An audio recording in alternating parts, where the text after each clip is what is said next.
नमस्कार, मी हवामान अभ्यासक अनिल राज मुलगे, राहणार मुलगे मळा, बार्शी, जिल्हा सोलापूर. दिनांक 26 जुलै. उद्या सकाळपर्यंतचा हवामान अंदाज. मित्रांनो, मी पूर्वी माहिती दिली होती की दिनांक 26 जुलैपासून राज्याच्या बऱ्याच भागात भाग बदलत पाऊसमानात वाढ होईल. त्याप्रमाणे आज कोकणात, मुंबई व उपनगरात, डहाणू, पालघर तसेच नाशिक जिल्ह्याचा पूर्व भाग सोडून इतर भागात, पुणे, सातारा, कोल्हापूर यांच्या घाटमाथ्यावर तसेच बेळगाव जिल्ह्याचा पश्चिम भाग तसेच सोलापूर, नांदेड, गडचिरोली, गोंदिया, भंडारा, नागपूर, वर्धा, अमरावती तसेच बुलढाणा जिल्ह्याचा दक्षिण भाग, जळगाव जिल्ह्याचा दक्षिण भाग, बीड जिल्ह्याचा पूर्व उत्तर भाग या दिलेल्या जिल्ह्यात किंवा दिलेल्या भागात वादळी वाऱ्यासह मुसळधार पावसाची शक्यता राहील.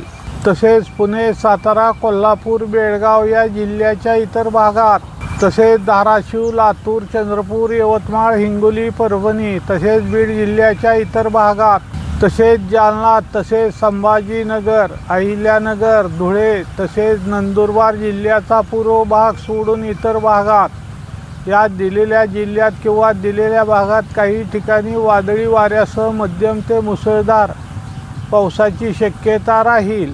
तसेच नाशिक जिल्ह्याचा पूर्व भाग, नंदुरबार जिल्ह्याचा पूर्व भाग, बुलढाणा जिल्ह्याच्या इतर भागात तसेच अकोला, वाशिम, सांगली या जिल्ह्याच्या काही ठिकाणी मध्यम पावसाची शक्यता राहील.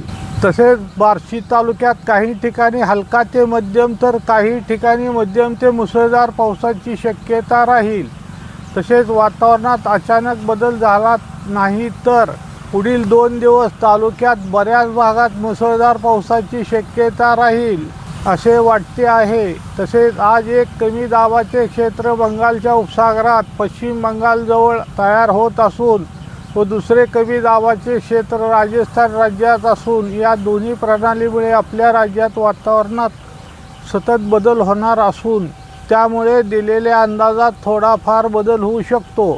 तसेच मित्रांनो, मी पूर्वी सांगितले होते की ऑगस्ट महिन्याच्या पहिल्या आठवड्यात बंगालच्या उपसागरात आंध्र प्रदेश किनारपट्टी भागाजवळ एक कमी दाबाचे क्षेत्र बनण्याची शक्यता असून त्यामुळे ज्या भागात कमी पाऊस पडला आहे त्या भागात चांगल्या पावसाची शक्यता राहील असे सांगितले होते. व वातावरणातील बदलामुळे यामध्ये अचानक काही बदल झाला तर आपणास सांगितले जाईल असे सांगितले होते. त्याप्रमाणे वातावरणात अचानक बदल झाला असून सदर आता हे क्षेत्र पश्चिम बंगाल राज्याच्या पूर्व किनारपट्टी भागात बनण्याची शक्यता असून त्यामुळे ज्या भागात पाऊसमान कमी होते त्या भागात तशीच परिस्थिती पुढील काही दिवस राहील असे वाटते आहे.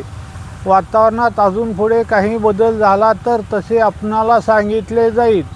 सदर माझा हा व्हिडिओ आवडल्यास त्यास लाईक करा, सबस्क्राईब करा व इतरांना शेअर करा.